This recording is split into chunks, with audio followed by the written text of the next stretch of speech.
दोस्तों, स्वागत है आप सभी का आपके अपने चैनल ऑनलाइन एंड ऑफलाइन ज्ञान में। दोस्तों, आप लोग जानते हैं कल हम लोगों की प्रतियोगिता थी। बड़ी संख्या में बच्चों ने जो है ट्विटर टर्नर मशीनिस्ट के उसमें पार्टिसिपेट किया।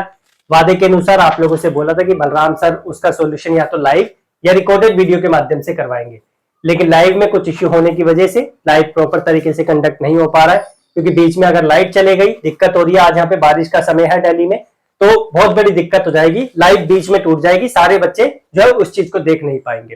तो हमने सोचा रिकॉर्डेड ही शूट करते और महामैराथन काइंड ऑफ ये 50 क्वेश्चन बलराम सर जितना हो पाएगा एक्सप्लेन करेंगे। अगर क्लास बहुत लंबी खिंचती है तो शॉर्ट के माध्यम से आप लोगों को चीजें कवर करवा देंगे।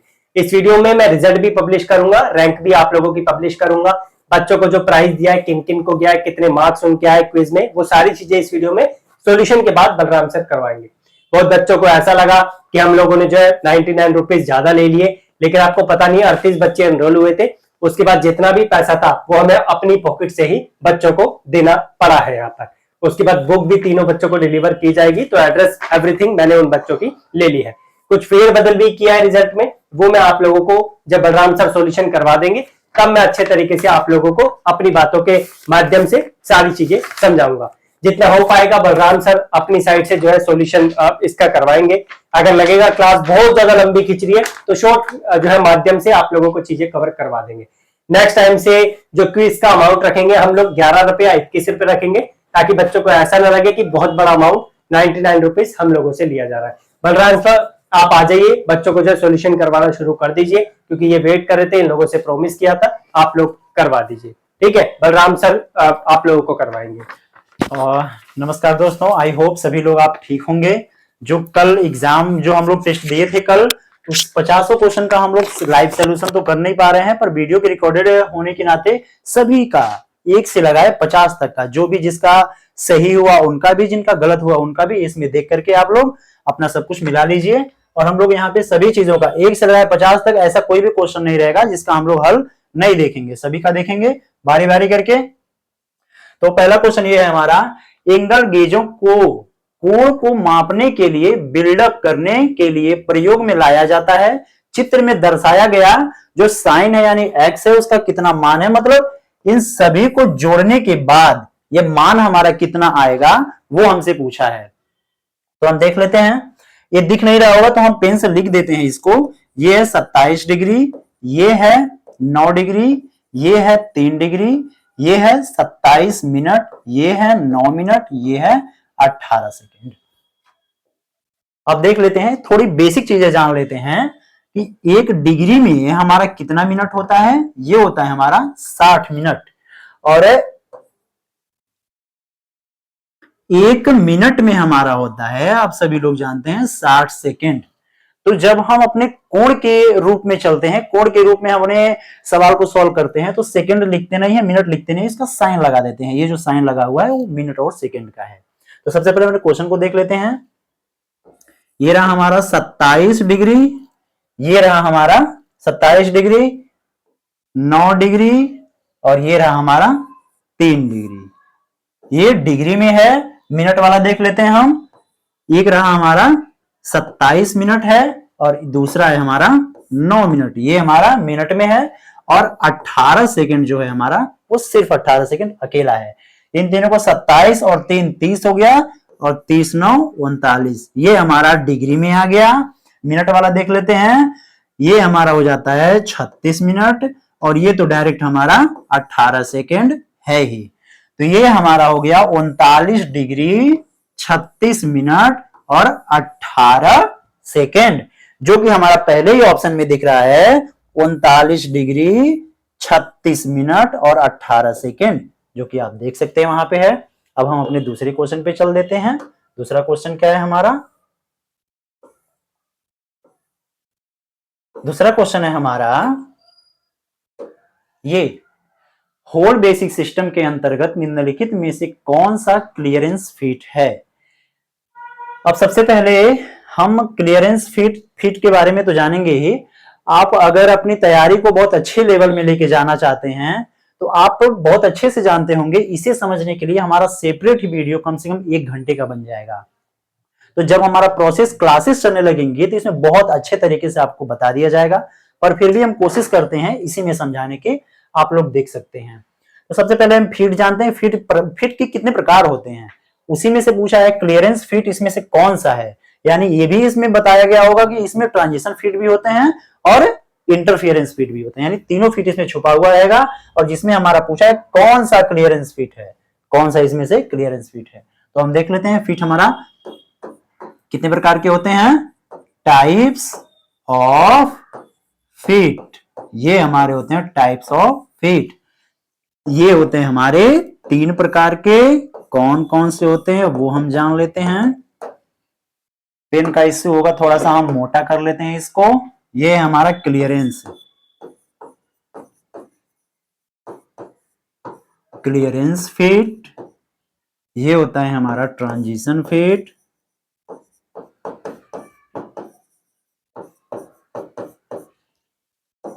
दूसरा होता है हमारा interference feet.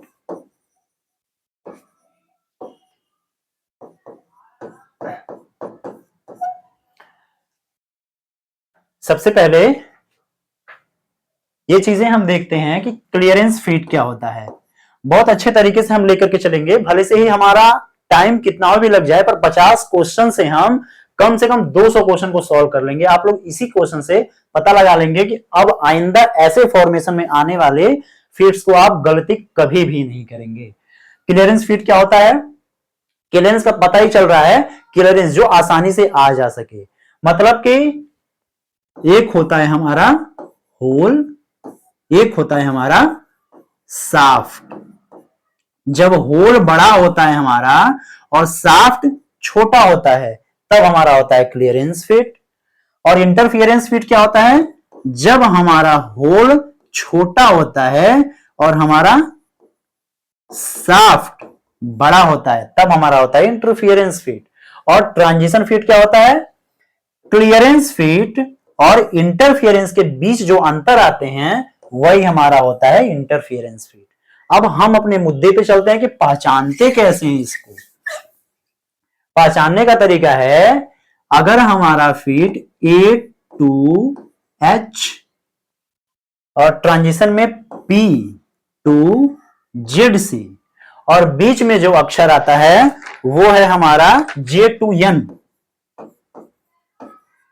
J to N, ये चीजें हैं हमारी। अब बेसिक चीजें समझने की बातें ये हैं, जैसे कि इसमें किसी को भी हम उठा लेते हैं, 20HP5 दिया हुआ है, 20H/P5 ये चीजें दी हुई हैं। हम जानते हैं कि होल हम बड़े अक्षर से डिनोट करते हैं और शाफ्ट हम छोटे अक्षर से डिनोट करते हैं। ये चीजें तो हम बड़े अच्छे तरीके से जानते हैं। अब ये चीज हमारा कह रहा है, पूछा है इसमें से क्लियरेंस फीट कौन सा है, तो हम क्लियरेंस फीट को छोड़ ही देते हैं, हम तीनों को समझ लेते हैं। अब हम पता लगाते हैं कि ये कौन सा फीट है हमारा। तो सबसे पहले हम जानते हैं कि ये 20 आगे का क्या है, इसे हम छोड़ देते हैं, ये क्या है उसे भूल जाइए। सबसे पहले हम ये देखते हैं H क्या है और P क्या है। तो दोनों कौन सा लेटर में है, बड़े लेटर में है, मींस कैपिटल लेटर में है, तो ये दोनों हमारा होल डिनोट कर रहा है। बेसिकली हर चीजों में आप पाएंगे कि एक आपका बड़ा रहेगा और ऑब्लिक के बाद आपका कुछ भी अक्षर रहे P6, ये छोटा रहता है, ताकि हमें पता चले कि ये होल है और ये शाफ्ट है। ये होता है हमारा, आगे 20 रहे, 25 रहे, 26 रहे, कुछ भी रहे, वो हमारा बेसिक साइज होते हैं। और ये जो है H, ये होता है H होल का टॉलरेंस ग्रेड 5 है, ये शाफ्ट का टॉलरेंस ग्रेड 6 है। ये उसका मतलब होता है। जब हमारा ऑब्लिक के बाएं तरफ, ध्यान से देखिए, यहीं से हम अपनी चीजों को इन्हें वेरीफाई कर लेंगे कि ये चीजें क्या हैं। अगर हमारा ऑब्लिक के बाएं तरफ A to H है, A to H अगर लिखा हुआ है, तो उसके बाद जो चीजें हैं उससे हम बता दें कि हमारा फीट क्या है। A to H अगर हमारा ऑब्लिक के पहले है, तो हम इधर को देख के बताते हैं कि हमारा फीट क्या है। अगर इसी को देखें हम P, तो P हमारा किस में आता है, P हमारा यहां पे है, तो हमारा हो जाएगा ये कौन सा फीट है, इंटरफियरेंस फीट है। ठीक है, ये तो हम जान गए। अब देखते हैं, अगर हमारा फीट ऑब्लिक के इस तरफ A to H के बाद का है, मींस A to H तो हो गया, J से लगाए ZC तक का है, तब हमारा ऑब्लिक के बाएं तरफ देखने की जरूरत ही नहीं पड़ती है। हम इसी को देख करके अपना जो फीट है वो बता देते हैं। जैसे कि जेड, ये J है, J to ZC तक है, तो हमें ऑब्लिक के इस तरफ देखने की जरूरत नहीं है, पर यहां पे जरूरत है, यहां पे देखने की जरूरत नहीं रहती है। ZC, J से ZC तक के बीच में है, तो इसी को देख करके हम बता देंगे। अगर J है तो हमारा J किस में आता है, ट्रांजिशन फीट में आएगा। अगर हमारा ZC पहले से स्टार्ट होता है तो हमारा कहां पे आएगा, ZC इंटरफेरेंस फीट में आएगा। ये चीजें हैं। अब हम इसमें जितने भी ऑप्शन है उन सभी को देख लेते हैं।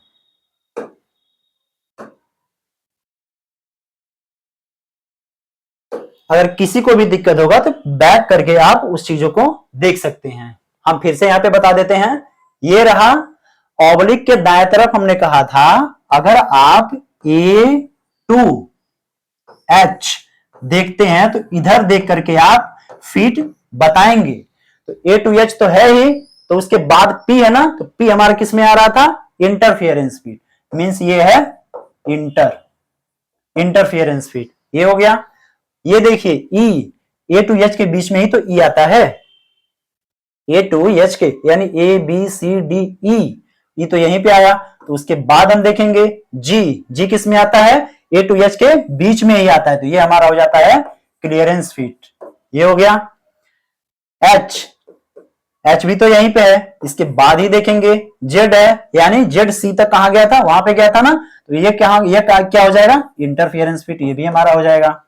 ये H, ये भी H के बीच में आता है, इसके बाद भी हम देखेंगे इसके G है, तो ये हमारा हो जाता क्लियरेंस फीट। और यही हमसे पूछा था क्लियरेंस फीट कौन सा है, ये भी क्लियरेंस फीट है, ये भी क्लियरेंस, कोई भी हम आंसर मार सकते हैं, चाहे आप ये दीजिए चाहे आप दीजिए, आपका ऑप्शन सही है। कोई दिक्कत है इसमें?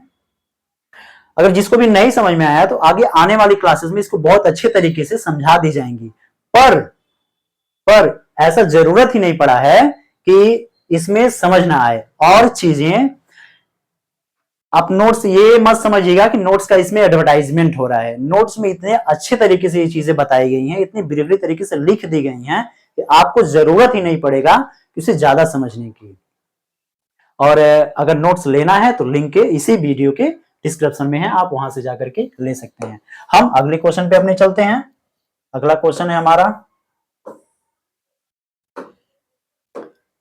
मुंज मेटल एक अलॉय है। अलॉय का मतलब आपको सबसे पहले वीडियो में बताए थे कि जब दो या दो से अधिक या एक से अधिक धातुओं को मिला करके बनाया जाता है तो हमारे अलॉय कहलाते हैं।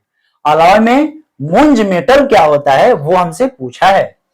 पीतल, आप जान लीजिए, पीतल को ही हम मुंज मेटल कहते हैं। तो पीतल हमारा किस चीज का मिलावट होता है, कॉपर एंड जिंक का, यही हमारा आंसर है। कॉपर एंड टिन किसका होता है, ब्रास का मिलावट होता है। और ये निकल क्या होता है, ये भी क्वेश्चन आगे आने वाले हैं, आगे में देखिएगा कि ये क्या होते हैं। अगले क्वेश्चन पे हम चल देते हैं अपने। और इन सभी का जो आंसर है वो नीचे दिया गया है, आप सभी लोग उसका स्क्रीनशॉट ले लीजिएगा, या फिर जितने लोग एग्जाम में टेस्ट में इनरोल हुए थे उनको तो ऑलरेडी मिल ही जाएगा। जहां से आप टेस्ट दिए थे वहां पे आप जाकर के देख सकते हैं, उन सब चीजों को वहां पे ऑलरेडी लगा दी गई हैं। और ये जो चीजें आपको जो लोग नहीं इनरोल हुए थे उनके लिए भी तो जरूरी है, वो आप देखना आपके सिलेबस का है या नहीं है। फीटर टर्नर मशीनिस्ट किसी भी ट्रेड के हो आप देख सकते हैं उस चीजों को, तो वो यहां से देख सकते हैं, नीचे लगाई भी गई हैं और यहाँ पे सॉल्व भी कराया जा रहा है।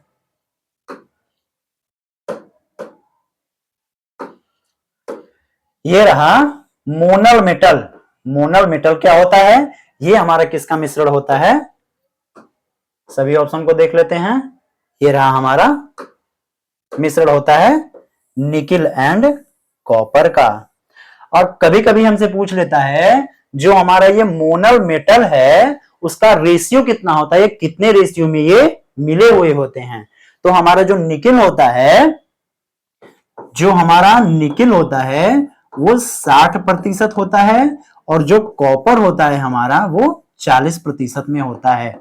तो ये हमें कभी कभी रेशियो में पूछ लेता है, तो 60:40, 0 से 0 कट गया, 2 3 6, 2 दूना 4, तो 3:2। ये हमसे कभी कभी रेशियो भी पूछ लेता है, तो रेशियो भी हम देख लिए। अगले क्वेश्चन पे चल देते हैं अपने।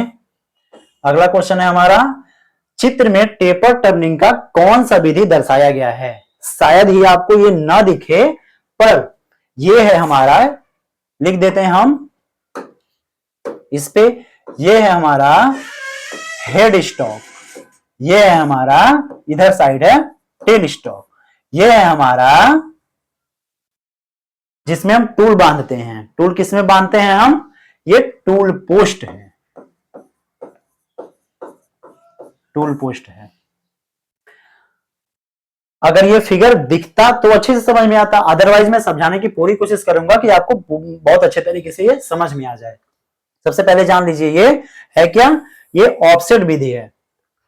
जब हम अपने टेल स्टॉक को विकेंद्रित करके ऑपरेटर के इस साइड या ऑपरेटर के विपरीत साइड हम खिसका करके टेपर काटते हैं, तो वह विधि हमारा कहलाता है टेल स्टॉक ऑफसेट विधि।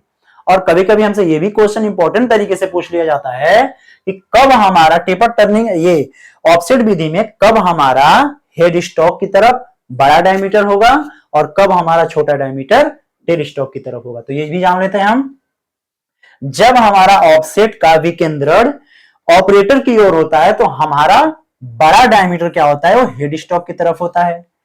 और जब हमारा विकेंद्रण ऑपरेटर के विपरीत तरफ होता है, तब हमारा जो बड़ा डायमीटर होता है वो टेल स्टॉक की तरफ होता है। ये दोनों चीजें हमने जान लिया। अब हम अगले क्वेश्चन पे अपने चलते हैं। आई होप सभी लोगों को बहुत अच्छे तरीके से समझ में आ रहा होगा और बहुत अच्छे तरीके से समझाई जा रही है। आप कोशिश करिए इन सब चीजों को समझने का, क्योंकि आगे आने वाले एग्जाम में ऐसे ही क्वेश्चन आएंगे। आप देख सकते हैं, आप समझ सकते हैं कि ऐसे ही क्वेश्चन आते भी हैं। अगला क्वेश्चन है हमारा, निगेटिव रैक एंगल को प्रायः बने यानी किस टूल पर दिया जाता है। निगेटिव रैक एंगल, कल जब हम वो पेपर एनपीसीएल का करा रहे थे तो आप उसमें भी आया था कि रैक एंगल क्या होता है। तो वहां पे भी हमने बताया था कि रैक एंगल 3 प्रकार के होते हैं। कौन कौन से होते हैं, positive rack angle, negative rack angle और जीरो रैक एंगल। तो यहां पे पूछा है उसी में से कि निगेटिव रैक एंगल किन टूल पर दिया जाता है। तो निगेटिव रैक एंगल हम देख लेते हैं कैसा होता है। ये हमारा टूल है, आगे की तरफ झुका हुआ होता है, ये हमारा होता है निगेटिव। पॉजिटिव क्या होता है वो भी हम देख लेते हैं।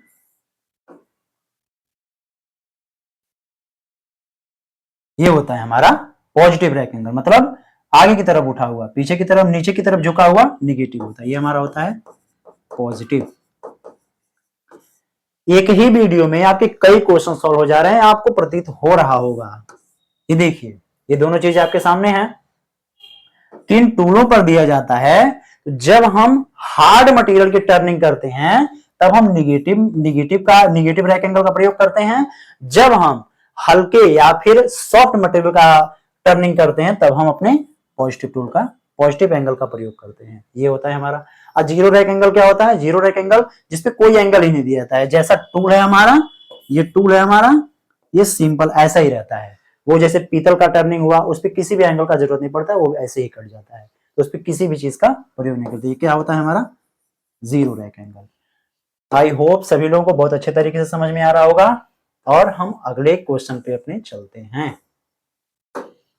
अगला क्वेश्चन है हमारा, हाई स्पीड स्टील में 18:4:1 के अनुपात में संयोजन 4% कौन सा है, मतलब क्या है वो 4% क्या है। तो हम तीनों को देख लेते हैं।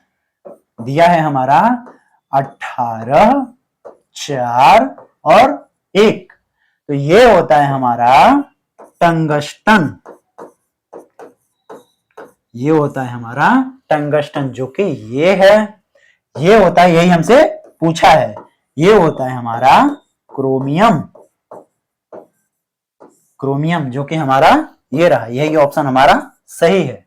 ये क्या है, ये होता है हमारा वेनेडियम।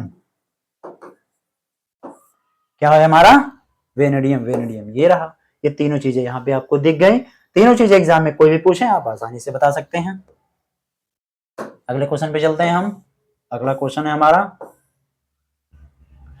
पूछा है हैंड हेक्सा के द्वारा स्टील की प्रभावशाली कटिंग करने के लिए निम्नलिखित में से कौन से कूलेंट का प्रयोग करते हैं। मतलब हेक्सा, हेक्सा तो आप जानते ही होंगे, हेक्सा से कटिंग करते समय हम किस कूलेंट का प्रयोग करते हैं, वही हमसे पूछा है। तो हम देख लेते हैं किसका प्रयोग करते हैं। कटिंग ऑयल दिया है, ग्रीस दिया है, केरोसिन दिया है, लॉर्ड ऑयल दिया है। तो हम सभी का यूज देख लेते हैं। जो हमारा कटिंग ऑयल होता है उसी का प्रयोग करते हैं। इसी का हमसे बार बार पूछा जाता है कि कटिंग ऑयल या फिर घुलनशील तेल या फिर स्लोबिल ऑयल जो भी होते हैं उनमें मिश्रण क्या होता है। तो आप हर वीडियो में देख रहे होंगे ये क्वेश्चन आ रहा है, जो कि इंपॉर्टेंट है, आप सभी लोग ध्यान में रख सकते हैं। ये मिश्रण होता है, ये पानी का मिश्रण होता है और ये ऑयल का मिश्रण होता है। पानी में 20 लीटर पानी में ही इसको हम डालने का ये हमारा सही प्रक्रिया होता है।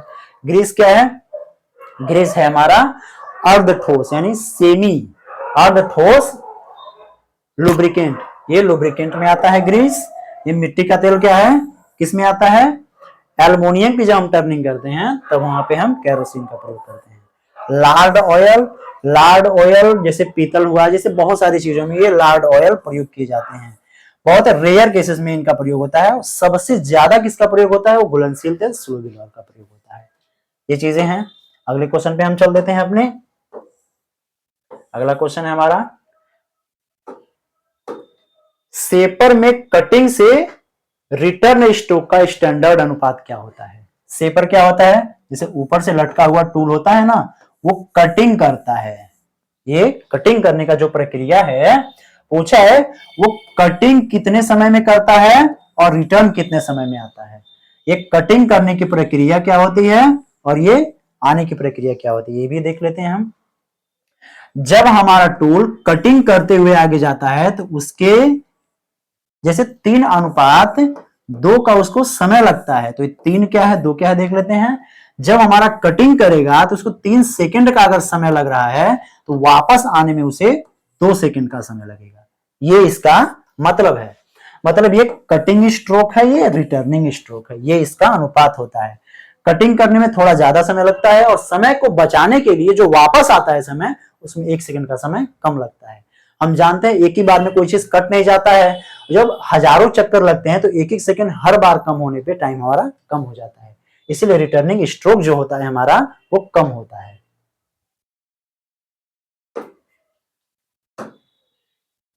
अगला क्वेश्चन हम देख लेते हैं अपना। अगला क्वेश्चन क्या है, high speed steel shaper tool, high speed steel shaper tool लगभग तापमान सहन कर सकता है। मतलब ये पूछ रहा है हाई स्पीड स्टील का जो टूल होता है वह कितने टेम्परेचर तक हमारा आराम से कटिंग कर सकता है। ये चीजें हमारी पूछी गई हैं। ये सारी चीजें बहुत अच्छे तरीके से नोट्स में दी गई हैं। अगर आपको नोट्स लेना है तो आप डिस्क्रिप्शन में लिंक है, उसे आप ले सकते हैं वहां से। बहुत अच्छे तरीके से ये सारी चीजें जो भी यहाँ पे गई हैं और जो भी यहाँ पे 50 क्वेश्चन आपको दिए गए हैं, अगर आप एग्जाम की तैयारी कर रहे होंगे या फिर किसी एग्जाम का आप एग्जाम दिए होंगे तो आपको पता होगा क्वेश्चन ऐसे आते हैं और प्रीवियस ईयर क्वेश्चन लिए गए हैं। ये सारे क्वेश्चन जो आपको इसमें दिख रहे हैं 50 के 50 सभी के सभी प्रीवियस ईयर क्वेश्चन से लिए गए हैं। आपको ऐसा दिख रहा होगा और इसे देख भी रहे होंगे। ये कहा है कि हाई स्पीड स्टील का जो टूल होता है वो हमारा कितना डिग्री तक चल सकता है। तो ये होता है हमारा 600 डिग्री सेल्सियस। सभी को देख लेते हैं हम। ये है हमारा 600 डिग्री सेल्सियस तक। ये होता है हमारा हाई स्पीड स्टील। ठीक है, अब देख लेते हैं एक वे में हम सभी का। हाई कार्बन स्टील ये होता है हमारा 250 डिग्री सेल्सियस से 300 डिग्री सेल्सियस तक, यहां तक होता है। हाई स्टील का हमने जान लिया। स्टेलाइट का होता है हमारा ये होता है। और जो हमारा सीमेंटेड कार्बाइड होता है ये 1200 डिग्री सेल्सियस होता है। और एक टूल होता है जो 1000 होता है, वो हमारा होता है स्टेलाइट हो गया, high carbon steel, high speed steel, stellite, cemented carbide ये होता है। हाँ, एक होता है हमारा डायमंड। सबसे ज्यादा अगर एग्जाम में पूछा जाता है तो यही पूछा जाता है इसका टेम्परेचर कहां तक ये सहन कर सकता है। ये हमारा 1600 डिग्री सेल्सियस से 1650 डिग्री सेल्सियस तक सहन कर सकता है। ये हमारा स्टेलाइट। ये होता है हाई स्पीड स्टील, और 1000 ये होता है, इसको आप कमेंट करके बता दीजिएगा। और ये होता है हमारा सीमेंटेड कार्बाइड।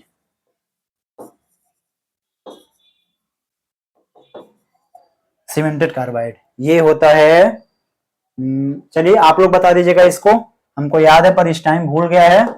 आप इसे बता दीजिएगा, 1000 डिग्री जरूर बताइएगा कमेंट में। और अगले क्वेश्चन को हम देख लेते हैं। किसी कंपोनेंट को टफ डक्टाइल कोर या बाहरी सतह को जैसे ये होता है, ये चीजें दी गई हैं आपको, किसमें से पढ़ के ही पता चल रहा होगा कि हार्ड, बाहरी सतह को हार्ड बनाने के लिए कौन सी प्रक्रिया की जाती है। ये होता है हमारा केस हार्डनिंग में। हम कभी भी कहीं भी अपने क्वेश्चन में एक वे को पकड़ लेते हैं तो वहां से हम सभी को, अगर हमारा पूरा क्वेश्चन समझ में नहीं आ रहा है पर हम एक चीजें उसमें ऐसे पकड़ लेते हैं जो हम पढ़े हुए हैं, तो पूरा क्वेश्चन हमारा सॉल्व हो जाता है। वो तो हमने इसे यहीं से पकड़ लिया। बाहरी सरफेस को हार्ड करने की प्रक्रिया क्या कहलाती है? Case hardening. केस हार्डनिंग हम कई तरह से करते हैं, जैसे कि हमारा कार्बोराइजिंग हुआ, नाइट्राइडिंग हुआ, फ्लेम हार्डनिंग हुआ, ये सारी तरीके हमारे केस हार्डनिंग में ही आती हैं। तो हमारा ये प्रक्रिया है केस हार्डनिंग। हार्डनिंग क्या होता है, टेम्परिंग क्या होता है, ये सभी लोगों को देख लेते हैं। हार्डनिंग में क्या होता है, किसी भी जॉब को हार्ड, मतलब ये हार्ड होने की प्रक्रिया, मतलब किसी और टूल पे खरोच डाल सके, इसमें ये गुण होते हैं। टेम्परिंग करने की प्रक्रिया क्या होती है, टेम्परिंग में और हार्डनिंग ये दोनों की प्रक्रिया सेम होती है। जब इसको हम टेम्परेचर पे लाल गर्म कर लेते हैं, तो इसे पानी में डाल डाल के गर्म कर लेते हैं, ठंडा करते हैं, तब ये टेम्परिंग और हार्ड हो जाता है। कोई भी टूल हमारा, जो भी टूल हुआ, जैसे high carbonate, high speed steel, उसको हम हार्ड और ग्राउंड कर लेते हैं। एनलिंग क्या होता है, एनलिंग करने की प्रक्रिया होती है, इसको गर्म करने के बाद हम इसे हवा के संपर्क में नहीं आने देते हैं। हवा के संपर्क में ना आने का मतलब क्या है, चाहे राख में इसको ढक देते हैं, जब तक ये अपने तरीके से ठंडा नहीं हो जाता इसको बाहर नहीं निकालते हैं, वो प्रक्रिया कहलाती है हमारी एनलिंग। अगले क्वेश्चन पे हम अपने चल देते हैं। अगला क्वेश्चन क्या है हमारा, देखिए उसी में से आ गया। जो चीजें एक क्वेश्चन पहले हमने पढ़ी हैं वो किस चैप्टर में आते हैं, वो इसी चैप्टर में आते हैं, जिस चैप्टर का नाम है हीट ट्रीटमेंट। हीट ट्रीटमेंट के ही अंतर्गत आता है केस हार्डनिंग। केस हार्डनिंग इसी चैप्टर के अंतर्गत हम करते हैं। तो पूछ रहा है हीट ट्रीटमेंट के अंतर्गत हम क्या ऐसा उद्देश्य, किसके ये क्या करते हैं, इसका उद्देश्य क्या होता है। तो ये होता है स्टील के यांत्रिक में उसके अंदर के गुणों को बदलना। एनलिंग में भी हम वही करते हैं, जो उसके अंदर की संरचनाओं को बदलते हैं। हार्ड और टेम्पर करते हैं, उसको हार्ड करते हैं, टेम्पर करते हैं, ताकि उसे आसानी से कट पिट लगा सकें, अपने टूल में टर्निंग कर सकें। वही प्रक्रिया बोल रहा है, ये हमारा होता है स्टील के यांत्रिक गुणों को बदलना। हीट ट्रीटमेंट हमारा इसमें आता है। अगले क्वेश्चन पे हम उन्हें चल देते हैं। अगला क्वेश्चन क्या है, इसमें पूछा है, देखिए हाई स्पीड स्टील के मिलिंग कटर की लगभग हार्डनेस कितनी होती है, तो सभी लोग जानते होंगे 62 HRC। 62 HRC। अब ये पूछ लेता है कभी कभी हमसे HRC का फुल फॉर्म क्या होता है। HRC इसका होता है हार्डनेस रॉकवेल स्केल, ये होता है इसका फुल फॉर्म HRC का। अब हम अगले क्वेश्चन पे अपने चल देते हैं। अगला क्वेश्चन है हमारा, अगला क्वेश्चन आप पढ़िए, तब तक हम पानी पी लेते हैं।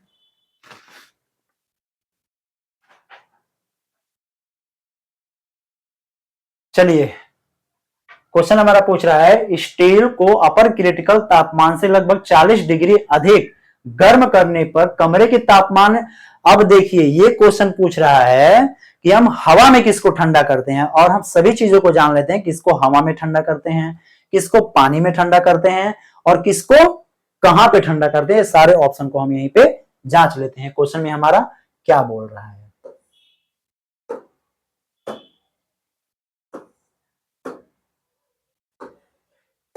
अब ये देखिए, ये जो प्रक्रिया होती है हवा में ठंडा करने की, जिसमें हमारा पानी यूज नहीं होता है, गर्म करते हैं और उसे हवा में वैसे ठंडा होने के लिए छोड़ देते हैं, वह प्रक्रिया हमारी कहलाती है नॉर्मलाइजिंग।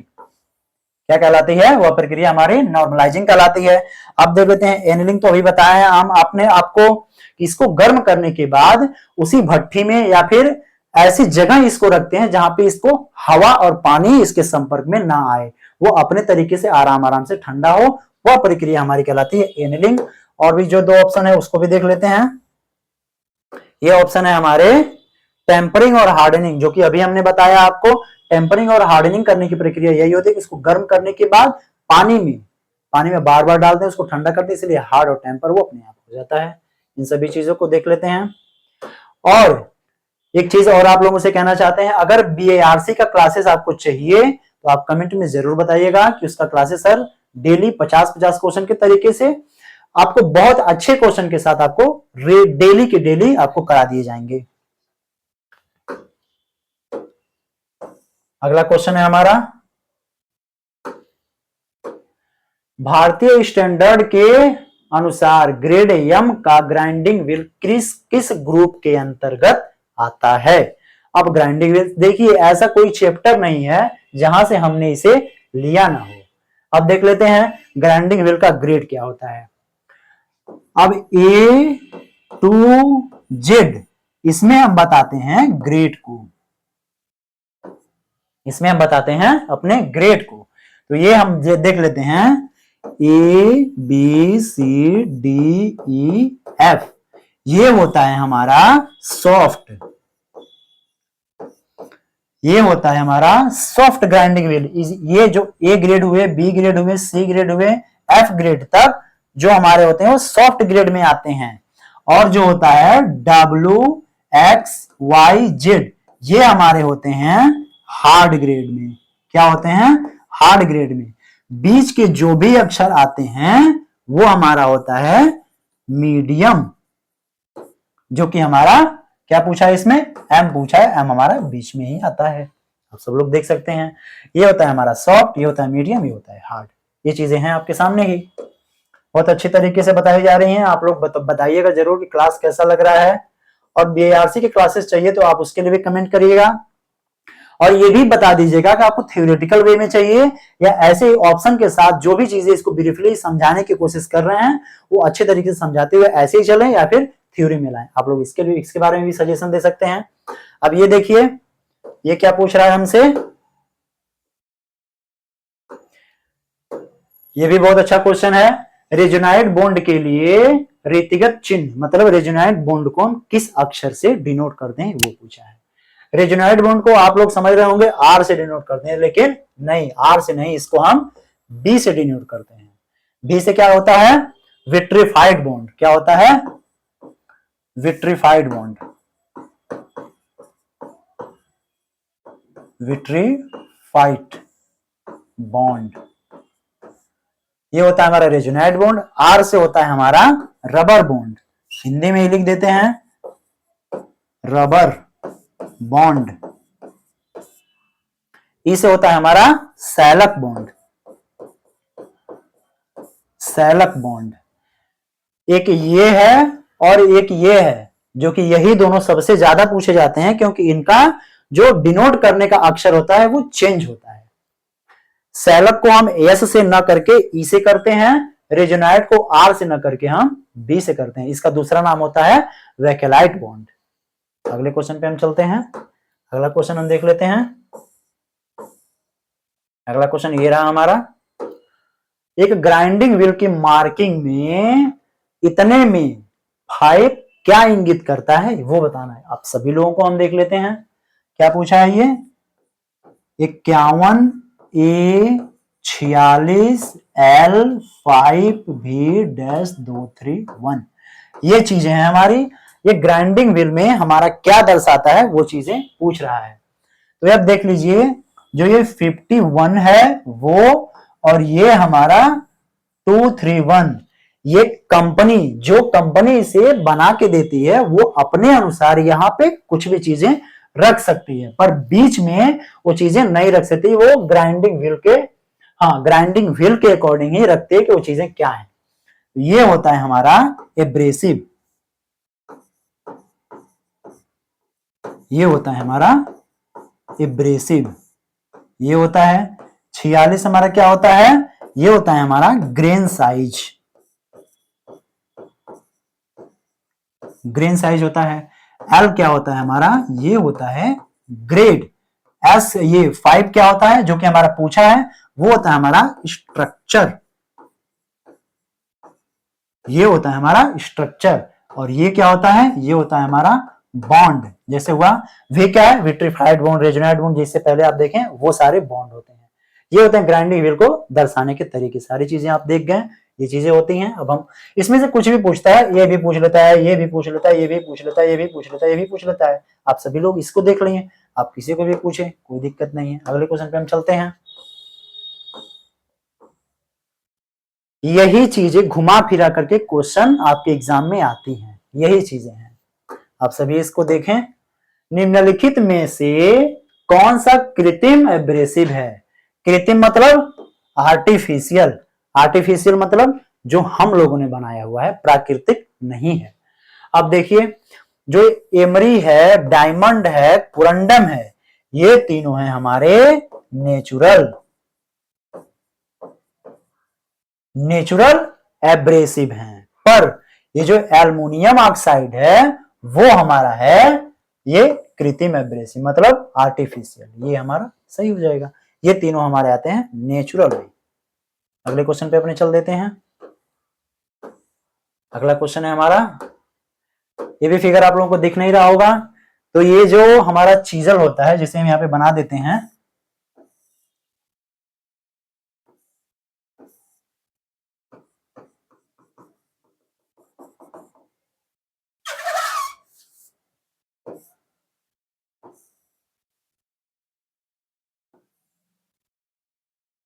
ये है हमारा चीजल। तो यहां का एंगल ये हमसे पूछा है, ये क्या है, तो इसको हम बोलते हैं रैक एंगल। ये जो होता है हमारा, ये होता है क्लियरेंस एंगल। और ये जो होता है हमारा, ये यहां से ये, यहां से ये जो होता है हमारा, ये होता है कटिंग एंगल। ये होता है हमारा कटिंग एंगल। ऊपर का होता है रैक एंगल, बीच का होता है कटिंग एंगल, नीचे का होता है क्लियरेंस एंगल। ये चीजें हमारी होती हैं। सारी चीजें इसमें हमने डिस्कस कर लिया। आगे हम चलते हैं। आगे क्या है हमारा 20 क्वेश्चन।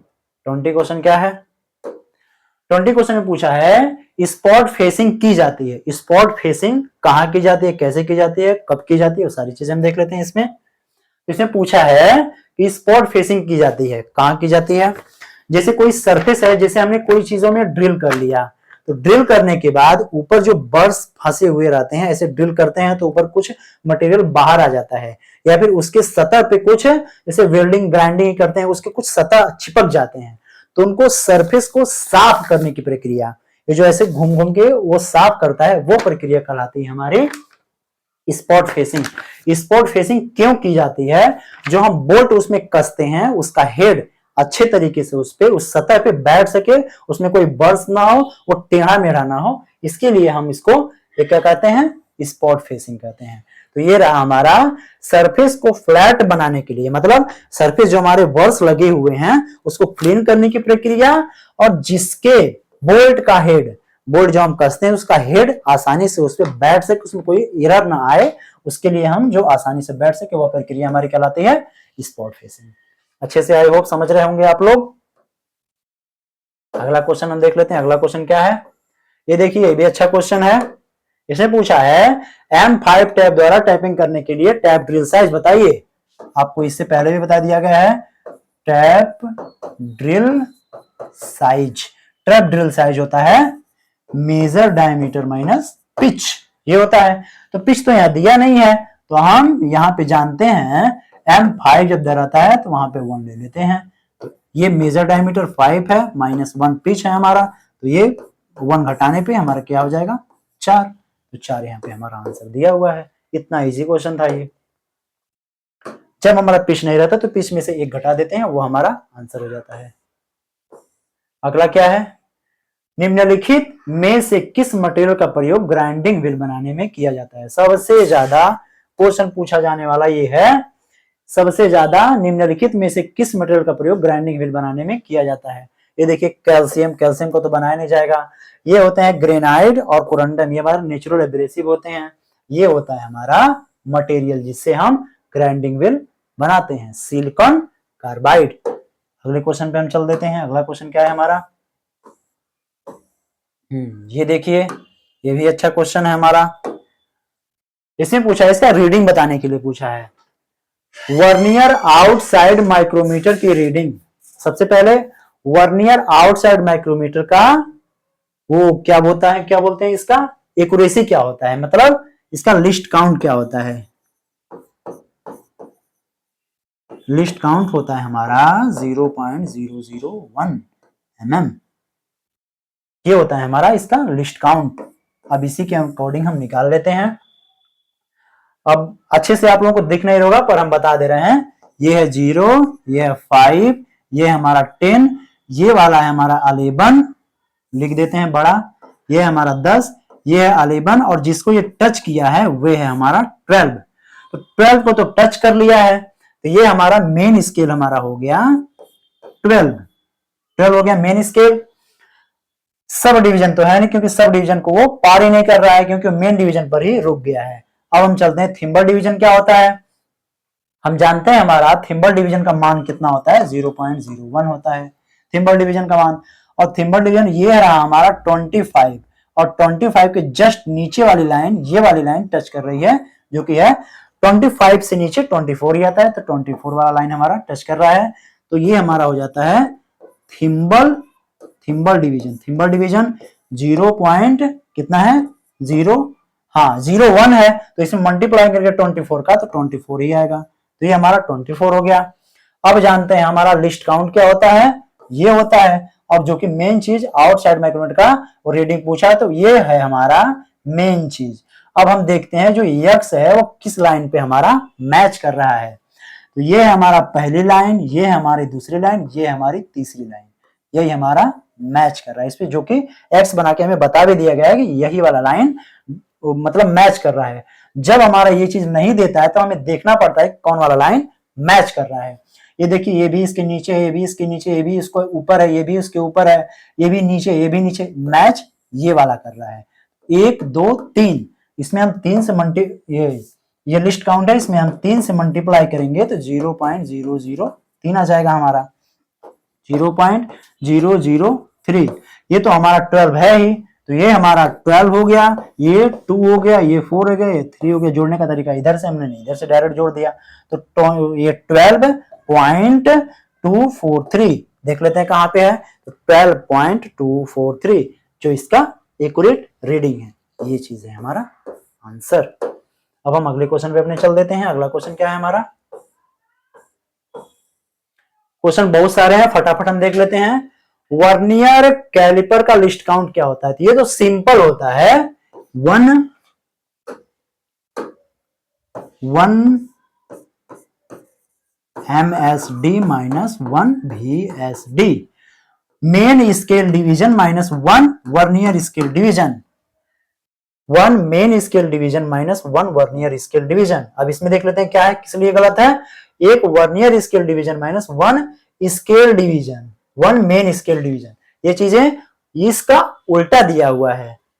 और ये क्या क्या दिया हुआ है, इसमें क्या गलती है तीसरे वाले में, तीसरे वाला को भी देख लेते हैं। इसमें 2 लिख दिया है, 2 तो होता नहीं है, सबसे पहले हम जानते हैं। एक स्केल डिवीजन, एक मेन स्केल, ये भी उल्टा दिया है, जो कि यहाँ पे देखिए प्लस दिया हुआ, ये भी नहीं होता है, तो हमारा ऑप्शन 2 सही हो गया। अगला क्वेश्चन को हम देख लेते हैं। ये भी देखिए, ये भी क्वेश्चन बार बार आता है, ये डायरेक्ट क्वेश्चन, यही क्वेश्चन कम से कम 3-4 क्वेश्चन, 3-4 एग्जाम में तो यही छाप देता है कि यही उठा के कॉपी पेस्ट कर देते हैं, यही क्वेश्चन पूछता ही है। तो देख लेते हैं हम, पॉजिटिव एरर है ना, तो हमने बताया है कि पॉजिटिव जब एरर रहता है तो रीडिंग में से उसको घटा देते हैं। तो ये है हमारा 25.41 और 0.2 को घटाना है, तो इसको कैरी लेगा, 9 होगा, 3 होगा, 25, ये हो जाएगा हमारा 5 और 2, जो कि हमारा 39, ये है हमारा आंसर हो जाएगा। फटाफट अगले क्वेश्चन पे हम चल देते हैं। अगला क्वेश्चन क्या है हमारा? देखिए, ये मशीनिस्ट का सबसे ज्यादा पूछा जाने वाला क्वेश्चन है ये। ऐसा नहीं कि मशीनिस्ट वाले एग्जाम में ही पूछता है, फीटर टर्नर मशीनिस्ट किसी में भी पूछ लेता है। शेपर की कटिंग स्पीड का सूत्र क्या होता है? ये शेपर का भी होता है, प्लेनर का भी होता है, मिलिंग का भी होता है, सबका यही होता है। तो क्या होता है देख लेते हैं, एन गुणे एल। अब देख लेते हैं एन क्या है, एल क्या है और के क्या है, सभी लोगों को देख लेते हैं, क्योंकि इसमें एन ही है, के है, एल है, यही तीनों अक्षर सभी में है। तो सभी को हम जान लेते हैं कि क्या है, एन गुणे एल को इष्ट में 1 प्लस, कभी कभी यहाँ पे एम देता है या के देता है, तो दोनों का मतलब वही हुआ बटे 1000। जो हमारा कटिंग स्पीड का लेथ में मात्रक होता है वही इसमें होता है हमारा, मीटर प्रति मिनट, ये हमारा इसका वो होता है। एन क्या है, एन होता है हमारा आरपीएम। एल क्या है, ये होता है हमारा लंबाई, जो हमारी लंबाई है। अब चाहे हम इसे कह लें एम, चाहे इसे कह लें के, ये एम हो या के लिख के आए, ये दोनों क्या होता है, ये हमारा कटिंग और जो हमारा रिवर्स, जो हमारा रेशियो होता है कटिंग का 3 और रिवर्स का 2, ये इसका अनुपात होता है। इन तीनों चीजों को हमने देख लिया। अब हम अगले क्वेश्चन पे अपने चलते हैं, फटाफट सभी क्वेश्चन को देख लेते हैं। अगला क्वेश्चन है हमारा, टंगस्टन स्टील की होनिंग करने के लिए निम्नलिखित में से किस एब्रेसिव का प्रयोग किया जाता है? ये सारी चीजें जो भी इसमें है वो सारी चीजें आपको नोट्स में बहुत अच्छे तरीके से मिल जाएंगी। अगर आपको नोट्स लेना है तो आप डिस्क्रिप्शन में लिंक है उससे ले सकते हैं। इन सारी चीजों का बहुत अच्छे तरीके से उसमें बता दिया गया है, सब कुछ डाला हुआ है। तो टंगस्टन स्टील एक होता है जो बहुत हार्ड मटेरियल होते हैं, जैसे टंगस्टन हुआ, सिरामिक्स हुआ, उन सब के होनिंग करने के लिए हम किसका प्रयोग करते हैं, डायमंड का। और जब गेज आता है, गेज हुआ और भी उससे जो एक्यूरेसी मापते हैं, उन सब चीजों का अगर होनिंग या लैपिंग करना होता है तो वो हम करते हैं बोरोन कार्बाइड से। ये दोनों चीजें बार बार आती रहेंगी, उसको हम आगे भी डिस्कस कर लेंगे आगे आने वाले क्वेश्चन में। अब देखिए यहाँ पे आ गया, नहीं सर पानी नहीं चाहिए, अभी पानी पिए हैं। अब देखिए यहाँ पे गेज की लैपिंग, अभी बोला ना मैंने, गेज की लैपिंग करना हो या होनिंग करना हो, होनिंग और लैपिंग ये भी हम बहुत अच्छे तरीके से जानेंगे। यहाँ पे कहा है गेज की लैपिंग करने के लिए हम किस एब्रेसिव का प्रयोग करते हैं, तो अभी अभी हमने बताया आपको, एक ऑप्शन हमारा छुप गया है, ये रहा, और यही ऑप्शन हमारा सही है, बोरोन कार्बाइड, ये रहा हमारा बोरोन कार्बाइड, यही हमारा ऑप्शन सही है। डायमंड क्या होता है, अभी इससे पहले, इससे पिछला वाला क्वेश्चन जो आया था उसका ऑप्शन था डायमंड, जिसका हम सिरामिक मतलब बहुत हार्ड मटेरियल जो होते हैं उनकी होनिंग या लैपिंग दोनों करने के लिए हम डायमंड का प्रयोग करते हैं। अगले क्वेश्चन पे हम चल जाते हैं अपने फटाक से। अगला क्वेश्चन है हमारा, निम्नलिखित में से किस टॉलरेंस स्पेसिफिकेशन में अधिकतम डायमेंशन 20 से कम होता है? मतलब पूछा है अधिकतम, जैसे कि हमने जाना है किसी भी चीजों में, जैसे यहाँ पे 20 प्लस माइनस 0.2 है, तो 20 प्लस 0.2 ये होता है हमारा हायर लिमिट साइज, 20 माइनस 0.2 ये हम बता रहा है लोअर लिमिट साइज। तो इसमें पूछ रहा है इसमें कौन सा ऐसा ऑप्शन है जो अधिकतम डायमेंशन, ये वाला डायमेंशन 20 से कम है। तो हम जानते हैं यहाँ पे प्लस है, ये तो ऊपर जाना ही जाना है, इसमें भी प्लस है, ये भी ऊपर जाना ही जाना है, ये प्लस है हमारा, इसमें भी ऊपर जाना ही जाना है, पर इसमें हमारा माइनस है, दोनों अपर लिमिट लेंगे तब भी, लोअर लिमिट लेंगे तब भी। तो अपर लिमिट लेंगे तब भी हमारा, देख लीजिए यहाँ पे 20 माइनस माइनस 0. क्या दिया है 3 दिया हुआ है, तो 20 माइनस 0.3 ये हमारा है हाई लिमिट साइज, और लोअर लिमिट साइज क्या हो जाता है हमारा 20 माइनस 0.3। ये हाई भी है हमारा, लोअर भी है, क्योंकि दोनों का डायमेंशन वही दिया हुआ है। तो घटाएंगे तो हमारा ये भी नीचे आएगा 20 से, ये भी नीचे आएगा, तो जो हमारा पूछा है कि कौन इससे कम है, तो यही वाला ऑप्शन हमारा, जो 20 से हायर लिमिट होगा वो कम आएगा। अगले क्वेश्चन पे चल देते हैं हम अपने। अगला क्वेश्चन है हमारा, ये रहा, ये हमारा प्रैक्टिकल से पूछा है, लेथ से। लेथ में क्रॉस स्लाइड का मूवमेंट कैसा होता है ये पूछा है। तो हम क्रॉस स्लाइड जो हम जानते हैं कैरेज पे होता है, क्रॉस स्लाइड कैरेज को चलाते हैं तो वो जो जॉब बंधा होता है उसके समांतर चलता है। पर जो हम क्रॉस स्लाइड को चलाते हैं, क्रॉस स्लाइड से हम फेसिंग करते हैं, तो जब फेसिंग करते हैं तो जो हमारे जॉब का अक्ष होता है उसके लंबवत चलता है। जैसे कि ये हमारा जॉब बंधा हुआ है और हमारा क्रॉस स्लाइड ऐसे ही करेगा, तो इसको हम ऐसे कर देंगे तो ये हमारा लंबवत हुआ ना, तो ये हमारा लंबवत जिसमें होगा वो हमारा ऑप्शन सही हो जाएगा। ये देखिए रोटेशन अक्ष के लंबवत, लंबवत मतलब अगर हमारा जॉब ऐसा बंधा हुआ है तो वो ऐसे जाएगा, जब ऐसे जाएगा तो वो हमारा समांतर होगा जो हमारा वो कैरेज करता है। तो वहां पे क्रॉस स्लाइड पूछा है तो क्रॉस स्लाइड के अकॉर्डिंग बताएंगे, क्रॉस स्लाइड के अकॉर्डिंग हमारा लंबवत चलता है। ये भी देख लीजिए, ये हमारा टेपर पिन पूछा है। एक होता है हमारा टेपर की, टेपर की का रेशियो होता है 1:100 और टेपर पिन, टेपर पिन हुआ या पिन टेपर, ये इसका जो रेशियो होता है वो हमारा होता है 1:50 ये होता है। अब 1:50 और 1:100 का मतलब क्या होता है, ये क्या होता है, जो हमारा 50 जो बड़ा डायमीटर होगा और छोटा डायमीटर होगा उसके बीच का अंतर हमारा होगा ये 1 मीटर, और 100 जो बड़ा डायमीटर है हमारा 100 है और छोटा डायमीटर हमारा 99 है, उसके बीच का अंतर है हमारा 1। की जो हमारा सॉफ्ट में प्रयोग करते हैं, की को उसमें प्रयोग होता है, वो बहुत बारीक टेपर होता है, वो हमारा ये होता है जो टेपर की में आता है, टेपर पिन में आता है। इसमें बहुत कंफ्यूजन होता है, ये चीजें सही है, आप लोग देख सकते हैं इसको। फटाफट अपने अगले क्वेश्चन पे चलते हैं। अगला क्वेश्चन क्या है हमारा, सरफेस हार्डनिंग कहा है इसमें।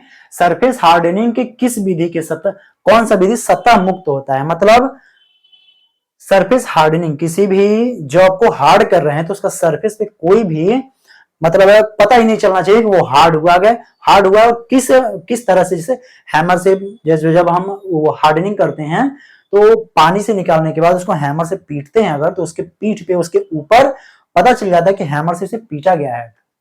पर इसने पूछा है कि सतह मुक्त होता है, उस पर कोई भी पता ही नहीं चलता कि वो हार्ड हुआ है, तो वो हमारा प्रोसेस किसमें होता है, इंडक्शन हार्डनिंग में। किसमें होता है, इंडक्शन हार्डनिंग में। इंडक्शन क्या होता है, किसी भी जॉब को जिसको हार्ड करना रहता है उसको बीच में रख देते हैं और चारों तरफ हमारा इंडक्शन के लाइट लगे होते हैं, उससे वो गर्म होता है। और फ्लेम क्या होता है, बीच में किसी भी जॉब को ऐसे लगा देते हैं और फ्लेम के थ्रू उस पर आग बरसाई जाती है, ऐसे आग बरसाई जाती है, वो हमारा फ्लेम हार्डनिंग हुआ। केस हार्डनिंग आप लोग बताया ही है, किसी भी जॉब के ऊपरी सतह को हार्ड करने की प्रक्रिया हमारा केस हार्डनिंग कहलाती है। केस हार्डनिंग के अंतर्गत ही हमारा नाइट राइडिंग आता है। ठीक है, चार ऑप्शन को हमने देख लिया। अगले क्वेश्चन पे हम चलते हैं फटाक से। ये चीजें आपको बताई हैं, चलिए इसमें प्रैक्टिस के लिए आ गया है। 25 है, 25 को आप छोड़ ही दीजिए, यहाँ पे लिख देते हैं बड़ा सा 25 P7N6। P हमारा बड़ा है यानी होल को डिनोट करता है, एन हमारा छोटा यानी साफ्ट। ये भी क्वेश्चन में पूछा जाता है कि इंग्लिश लेटर का जो छोटा लेटर होता है वो हमारा किसको डिनोट करता है, तो वो हमारा करता है किसको, साफ्ट को। बड़ा लेटर किसको डिनोट करता है, वो हमारा होल को डिनोट करता है। ये भी आप लोगों ने देख लिया।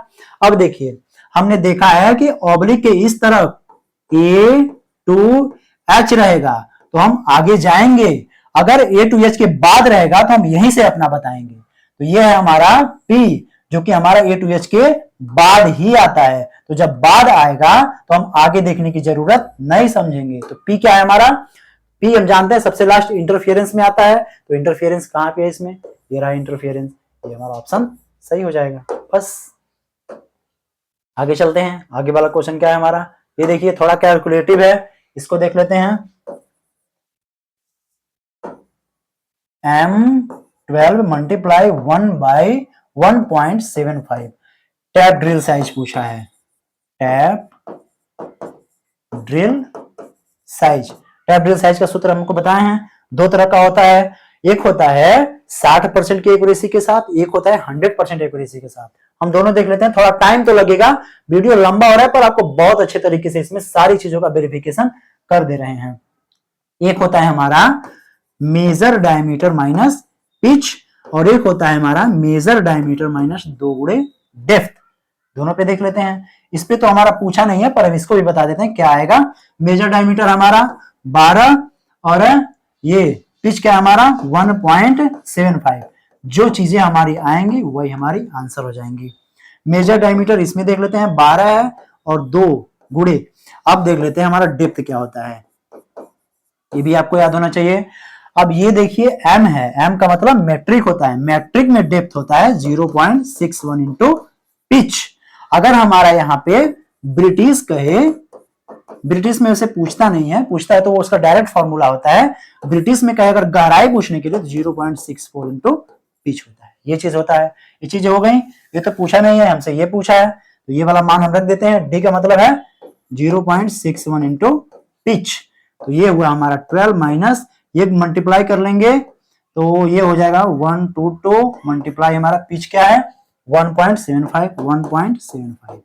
ये है हमारा, सॉल्व करने पे हमारा जो आएगा वो हमारा आंसर होगा। ये आप लोग सॉल्व कर लीजिएगा क्योंकि गुणा करने में थोड़ा टाइम लगेगा, आपके पास पर्याप्त टाइम है, इसमें लग जाएगा तो हमारा टाइम ज्यादा इन्फेक्ट होगा और आप लोग आराम से कर लीजिएगा। जो कि आंसर आएगा इसका वो है ये।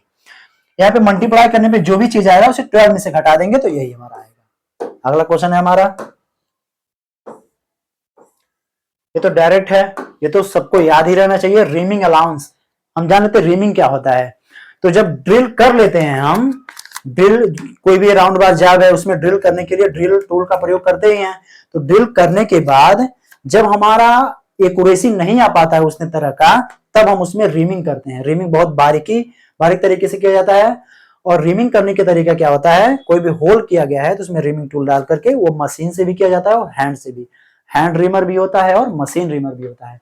तो होल किए गए जो होल होता है हमारा, उसको साफ करने और एक्यूरेसी में प्राप्त करने के लिए जो प्रक्रिया की जाती है वो हमारा कहलाता है रीमिंग। और रीमिंग अलाउंस कितना रखा जाता है, वो हमारा रखा जाता है 0.02 से, मतलब 2 और होता है 0.15 mm। ये होता है हमारा रीमिंग अलाउंस। अगला क्वेश्चन है हमारा, अगला क्वेश्चन देख लेते हैं। डिट्टो, ये है आपका WCS का क्वेश्चन। और WCS का क्वेश्चन भी आप लोगों को बहुत अच्छे तरीके से, जो भी प्रीवियस ईयर के क्वेश्चन आए हुए हैं उसे टेस्ट सीरीज के फॉर्म में आपको बहुत ही जल्दी ऐप पे मिल जाएगा, बहुत जल्दी। उसमें बहुत अच्छे तरीके से पूरा मैनेजमेंट हमारा लगा हुआ है। जो भी हमारे प्रीवियस ईयर में आए हुए हैं वही चीजें आपको बहुत अच्छे तरीके से मिलेंगी। टाइपिंग का काम हो रहा है, सारा चीज प्रॉपर बहुत अच्छे तरीके से आपको जैसे एग्जाम में देखने को मिलती हैं वैसे ही आपको टेस्ट सीरीज में देखने को मिलेंगी। जितना मार्क्स मिलता है उतना मार्क्स मिलेगा, जितना निगेटिव में कटता है वो सारी चीजें आपको उसी फॉर्मेट में मिलेंगी। इसको देख लेते हैं। ये हमारा कलर चेंज कर लें, काला कर लेते हैं। इसमें दिया है 3 tan थीटा बराबर 4, जो कि हमारा इसका मान पूछा है, इसका मान हम बाद में देख लेंगे। तो हम देख लेते हैं tan थीटा बराबर होता है 4/3। अब हम देखते हैं यहाँ पे ये बना करके, ऐसे बना लीजिए या आपको अच्छा लगता है तो आप ऐसे बना लीजिए, दोनों में से कोई दिक्कत नहीं है। तो हम एक मिटा देते हैं, आप लोगों को बताने के लिए बता दिए हैं। एक होता है हमारा लाल बटे कक्का, ये आप लोगों ने सभी पढ़ा होगा। ये होता है हमारा साइन कॉस टेन, तो हमारा ये 10 पूछा है। तो ये होता है हमारा लंब, ये होता है हमारा आधार। तो ये होता है हमारा लंब, ये होता है हमारा आधार। लंब क्या है 4 है तो 4 यहाँ पे हो जाता है, आधार यहाँ पे है। आपने ट्रिपलेट पढ़ा होगा, 3 4 5 का ट्रिपलेट होता है। 3 4 दिया है तो 5 हमारा ये हो जाएगा 5। पर जिन लोगों को ट्रिपलेट नहीं पता है उन लोगों को बता देना कैसे 5 आया है। तो ये होता है हमारा कॉर्ड, कॉर्ड का स्क्वायर बराबर होता है आधार का स्क्वायर प्लस लंब का स्क्वायर। ये होता है कॉर्ड, ये हमें निकालना है। कॉर्ड के आधार कितना है 3 का स्क्वायर प्लस 4 का स्क्वायर, 9 प्लस 16, ये हो जाएगा हमारा 25। जब स्क्वायर हटाएंगे तो यहाँ पे अंडर रूट चढ़ जाएगा और ये आ जाएगा हमारा 5। जो कि हमारा 5 आ गया है। ये हम देख लेते हैं। अब हमसे मान कितना पूछा है, sine theta plus cos theta का हमसे मान पूछा है। तो यहाँ पे देख लेते हैं, साइन थीटा बराबर लंब बटे कोण। लंब कितना है, ये 4 है बटे 5, 4/5 हो गया, प्लस कॉस कितना है देख लेते हैं, कॉस आधार बटे कोण होता है, आधार 3 है, ये 5 है, ये हो गया हमारा 3, ये हो गया 5।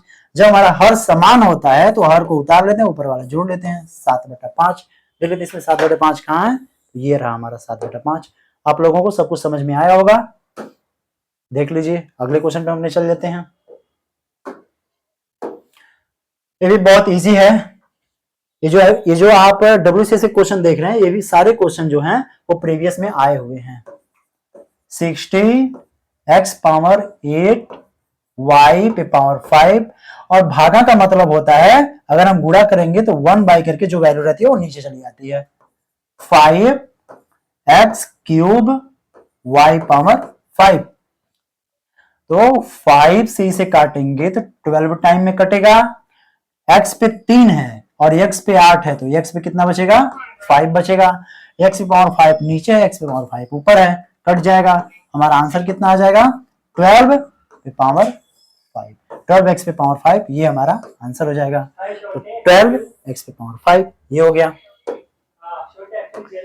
अगले क्वेश्चन पे चलते हैं हम। अगला क्वेश्चन क्या है हमारा, ये पूछा है हमारा ईडी से। ईडी के भी नोट्स यहाँ पे बहुत अच्छे तरीके से तैयार किए जा रहे हैं, वो भी बहुत जल्दी आपको ऐप में मिल जाएगा। अब देखिए यहाँ पे आपको किसी भी चीज का, चाहे वो फीटर टर्नर मशीनिस्ट का कोई भी चीज हो, आपको कहीं और से परचेज या फिर कहीं से कुछ भी चीजें लेने की जरूरत नहीं पड़ेगी, सारी चीजें यहाँ पे आपको अवेलेबल मिलेंगी। ये पूछा है थर्ड एंगल ऑफ प्रोजेक्शन में टॉप व्यू कहाँ होता है। आप देख लेते हैं सब कुछ। एक होता है हमारा फर्स्ट एंगल ऑफ प्रोजेक्शन, एक होता है हमारा थर्ड एंगल ऑफ प्रोजेक्शन, ये दोनों होते हैं। तो हमारा थर्ड वाला पूछा है, तो थर्ड वाला हमारा होता है सब कुछ सेम होता है, पर फर्स्ट एंगल ऑफ प्रोजेक्शन में हमारा कुछ चीजें होती हैं, कुछ चीजें पूरी अपोजिट होती हैं। ये होती है हमारी अपोजिट, पर ये होती हैं जो हमारे थर्ड एंगल ऑफ प्रोजेक्शन में सब कुछ सेम होता है। तो जो हमारा थर्ड एंगल ऑफ प्रोजेक्शन में उसमें पूछ रहा है टॉप व्यू, कोई भी चीज है उसका टॉप व्यू हमेशा ऊपर ही रहता है। ये हमारा फ्रंट होता है, ये हमारा साइड होता है, ये हमारा साइड होता है, ये हमारा फ्रंट होता है। इसका कहा है अगर फर्स्ट एंगल ऑफ प्रोजेक्शन में बनाने के लिए तो सब कुछ उल्टा हो जाएगा, यानी टॉप नीचे आ जाएगा और फ्रंट हमारा ऊपर बनेगा। अगर थर्ड एंगल ऑफ प्रोजेक्शन में पूछा है तो टॉप जो भी चीजें हमारी जहां हैं वहीं पे बन जाएगी। मतलब थर्ड एंगल में प्रोजेक्शन में पूछा है कि हमारा टॉप व्यू कहाँ होता है, टॉप व्यू हमारा ऊपर होता है। तो ये हमारा ऊपर इसमें दिया हुआ है, इसे लगा देंगे। हर चीज आपको बहुत अच्छे तरीके से यहाँ पे मिलेंगी, कोई भी चीज आपको ऐसा नहीं रहेगा कि कहीं और जाने की जरूरत है। अगर आप लोग अच्छे से पढ़ रहे होंगे तो सारी चीजों को ऑब्जर्व कर रहे होंगे, सारी चीजें बहुत अच्छे तरीके से पढ़ाई जा रही हैं। और पढ़ाने के साथ साथ ये सारी चीजें जो हैं बहुत ऑथेंटिक चीजें हैं। जो आप टेस्ट में एनरोल हुए हैं वो तो आप टेस्ट दे करके निकल ही गए, और जो लोग नहीं दिए हैं उनको भी पता चल रहा होगा कि क्वेश्चन कितने अच्छे लेवल के हैं। अब देख लेते हैं ये भी क्वेश्चन कितना है हमारा। गोल्ड का घनत्व तो पूछा है, मतलब डेंसिटी पूछा है। किसमें पूछा है, ये पूछा है ग्राम प्रति सेंटीमीटर क्यूब। तो ये क्या होता है हमारा, सभी को देख लेते हैं। ये होता है हमारा टंगस्टन का घनत्व होता है। ये होता है हमारा गोल्ड का। ये होता है हमारा माइल्ड स्टील का। ये होता है हमारा एल्युमिनियम का। ठीक, चारों लोगों को हमने देख लिया। अगला क्वेश्चन पे चलते हैं। अगला क्वेश्चन क्या है हमारा, ये भी क्वेश्चन बहुत फंसाने वाला है और बहुत अच्छे तरीके से एग्जाम में पूछता भी है। अब इसमें तीन फॉर्मेट होते हैं, तीनों को देख लेते हैं। एक होता है हमारा 0 से 0.8%, एक होता है हमारा 0.8%, ये होता है, और एक होता है हमारा 0.8% से ऊपर। इसको क्या कहते हैं, इसको क्या कहते हैं, इसको क्या कहते हैं, यही चीजें आपको एग्जाम में पूछता है। जब 0 से 8 रहेगा तब कहता है वो, किसको क्या कहते हैं, वो कहते हैं हम हाइपोयूक्टेक्टाइल, ये जो होता है, जो हमारा क्वेश्चन में पूछा है वो यही पूछा है।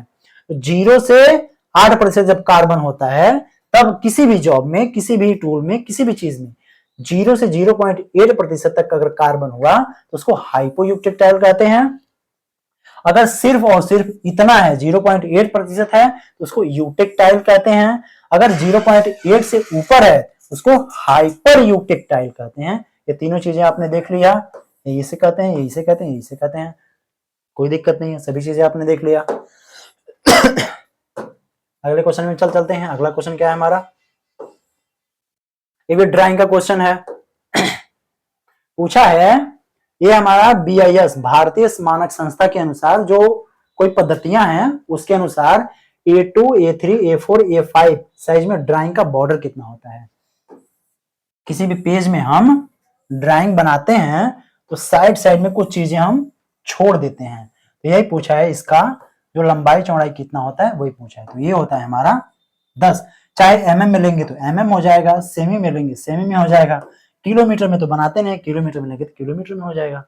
ठीक है, अगले क्वेश्चन पे चलते हैं। अगला क्वेश्चन क्या है हमारा,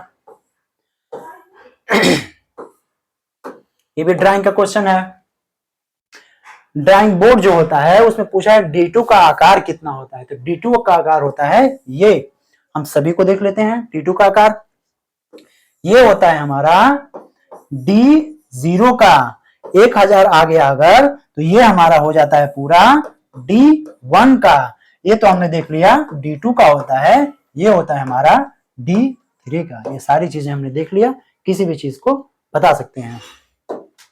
जैसा कि अभी अभी हमने आपको बताया, ड्राइंग का नोट बहुत अच्छे तरीके से यहाँ पे तैयार हो रहा है। फिर से एक बार बता दे रहे हैं कि ड्राइंग का नोट्स बहुत ही जल्दी, शायद 2 या 3 दिनों में आपको ऐप पे अवेलेबल हो जाएगा, आप सभी लोग उसको देख सकते हैं।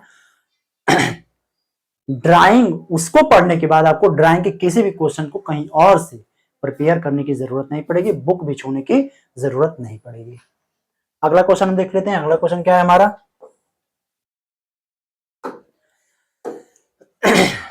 किसी वस्तु का द्रव्यमान 8 किलोग्राम है, इसकी गतिज ऊर्जा, शायद दिख नहीं रहा होगा, थोड़ा नीचे कर देते हैं। अब दिख रहा होगा, किसी वस्तु का द्रव्यमान 8 किग्रा है तथा इसकी गतिज ऊर्जा ये है, तो वेग ज्ञात करने के लिए पूछा है।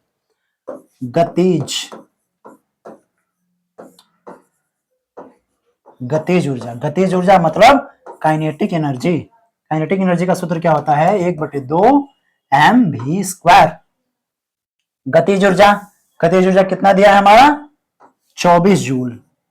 24 हो गया बराबर 1/2 m मतलब द्रव्यमान, द्रव्यमान कितना दिया है, 8 दिया है, और v का मान वेग, वेग हमसे पूछा है।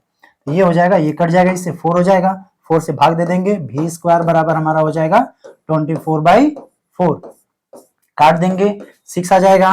भी अगर स्क्वायर इस पे से हटाएंगे तो √6 आ जाएगा, जो कि हमारा ये ऑप्शन में दिया है √6। फॉर्मूला सब कुछ अच्छे से आप देख सकते हैं इस पे। अगला क्वेश्चन है हमारा, ये होता है माइक्रोन में चेंज करने के लिए पूछा है। 10,000 माइक्रोन में कितने mm होते हैं। तो हम जानते हैं 1 mm में 1000 माइक्रोन होते हैं, 1000 माइक्रोन होते हैं। तो सिंपल दिख रहा है कि 10 mm में कितने हो जाएंगे, हम 10 से इसमें गुणा कर देंगे 1000 में, तो हमारे कितने हो जाएंगे 10,000 माइक्रोन। 10,000 माइक्रोन यही हमारा क्वेश्चन में दिया है, तो हमारा आंसर कितना हो जाएगा 10 mm हो जाएगा, 10 mm जो कि हमारा ये रहा। अगला क्वेश्चन चल देते हैं हम। अगला क्वेश्चन है हमारा, अगला क्वेश्चन देख लेते हैं। ये भी WCS का क्वेश्चन है, थोड़ा नीचे कर देते हैं।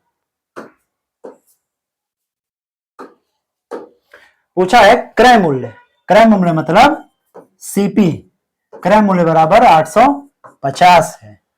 अब विक्रय मूल्य मतलब सेलिंग प्राइस SP, SP कितना है 830 है। तो लाभ होगा या हानि होगा तो हम यही देख लेते हैं।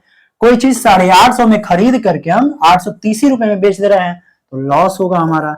लॉस कितना होगा, वो हमारा होगा 20 रुपए का। अब जब हम लाभ प्रतिशत या हानि प्रतिशत निकालते हैं तो ये हो जाता है हमारा 20, मतलब लाभ या हानि गुणे 100 बटे हमारा हो जाता है क्रय मूल्य जो कि हमारा है 850। 850, ये जीरो से ये जीरो कट गया। इसको काटने पीटने के बाद जो हमारा आंसर आता है वो हमारा ये आता है। आप लोग लगा लीजिएगा, इतना तो कर ही लेंगे। और सभी लोगों ने इसको सही ही किया है, कोई किसी का गलत नहीं है लगभग। आप लोग देख सकते हैं। ये भी बहुत क्वेश्चन पूछा जाता है। कास्ट आयरन की चिपिंग करने के लिए चीजर का कटिंग एंगल कितना होता है? तो कास्ट आयरन का होता है हमारा 60 डिग्री। 65 डिग्री किसका होता है हमारा? हाई कार्बन स्टील का होता है। 55 डिग्री किसका होता है हमारा? माइल्ड स्टील या MILD माइल्ड स्टील। 30 डिग्री किसका होता है? एल्युमिनियम का होता है। सभी का देख लिया हमने। फटाफट हम आगे चले जाते हैं इसके। अगला क्वेश्चन है हमारा, फटाफट देख लेते हैं। भारी कार्यों के लिए रिवेट तो जानते ही हैं, रिवेट परमानेंट फास्टनिंग होता है। किसी भी दो जाब को परमानेंट फास्टनिंग करने के लिए हम रिवेटिंग करते हैं। तो पूछा है भारी जाब कंस्ट्रक्शन, जहां पे बड़े बड़े काम होते हैं, बड़े बड़े घरों को जैसे लोहे के द्वारा बनाए जाते हैं, तो वहां पे जो रिवेटिंग की जाती है उस रिवेट का नाम क्या होता है? वह रिवेट पूछा है इसमें, तो उसको कहते हैं हम पेन हेड रिवेट। उसका नाम ये होता है। ठीक है, आवाज जा रहा है, बढ़िया है, कोई दिक्कत नहीं है। ये चीजें हमारी एक ड्राइंग में दर्शाई गई डायमेंशन है हमारा 25H7, इसका लोअर लिमिट। तो हम ये H क्या है? H बड़ा अक्षर है जो कि हमारा होल को डिनोट करता है। हम जानते हैं ड्राइंग में लिमिट फिट टॉलरेंस जब हम पढ़ते हैं तो ये जब होल होता है, होल का हमारा लोअर डेविएशन जो होता है हमारा होल, उसका लोअर डेविएशन क्या होता है? 0 होता है। पर शाफ्ट जो होता है, शाफ्ट का हायर डेविएशन ये होता है हमारा 0। शाफ्ट का हायर डेविएशन जो होता है वो हमारा 0 होता है, पर होल का जो लोअर डेविएशन है तो वो 0 होता है। तो जब ये इसमें पूछा है लोअर डेविएशन क्या होगा, तो ये होल को ही डिनोट करता है। तो 25 का होल का लोअर डेविएशन जब 0 होगा तो 25 में से हम 0 को घटाएंगे, 25 में से हम 0 को घटाएंगे तो हमारा कितना आएगा? 25 ही आएगा। तो हमारा 25 कहां पे है? 25 ये रहा हमारा। लोअर डेविएशन हमारा 25 हो जाएगा। अगला क्वेश्चन हम चल देते हैं। अगला क्वेश्चन क्या है हमारा? ये भी बहुत क्वेश्चन पूछा जाता है। पूछा है टर्निंग में फीड क्या है? ये फीड का प्रदर्शन किसके द्वारा करते हैं? तो वो होता है हमारा mm प्रति रेवोल्यूशन। mm प्रति रेवोल्यूशन क्या होता है? जब हम टर्निंग करते हैं तो जितना हम फीड देते हैं, कितना फीड देते हैं? एक रेवोल्यूशन मतलब उसका रोटेशन। एक रोटेशन में हमारा टूल जितना धातु के अंदर चला जाता है वो हमारा फीड कहलाता है। वही उसको डिनोट करने का तरीका होता है mm प्रति रेवोल्यूशन। एक चक्कर में हमारा टूल कितना mm अंदर जा रहा है, यही प्रक्रिया है उसकी। और डिनोट करने का तरीका यह है। मीटर प्रति मिनट जानते हैं आप, कटिंग स्पीड को प्रदर्शित करते हैं। हमारा लास्ट क्वेश्चन है, ये बहुत बार पूछा जाता है, बहुत अच्छा क्वेश्चन है क्योंकि पूछा है लिमिट और फिट्स के BIS bureau of Indian standard system के अनुसार 18 गियर टॉलरेंस को चिन्हित मतलब उसको दर्शाने का तरीका क्या होता है वो पूछा है हमसे। तो वो होता है हमारा IT01, फिर होता है हमारा IT1, IT00 होता है, फिर होता है हमारा IT1 से लगाए IT16 तक।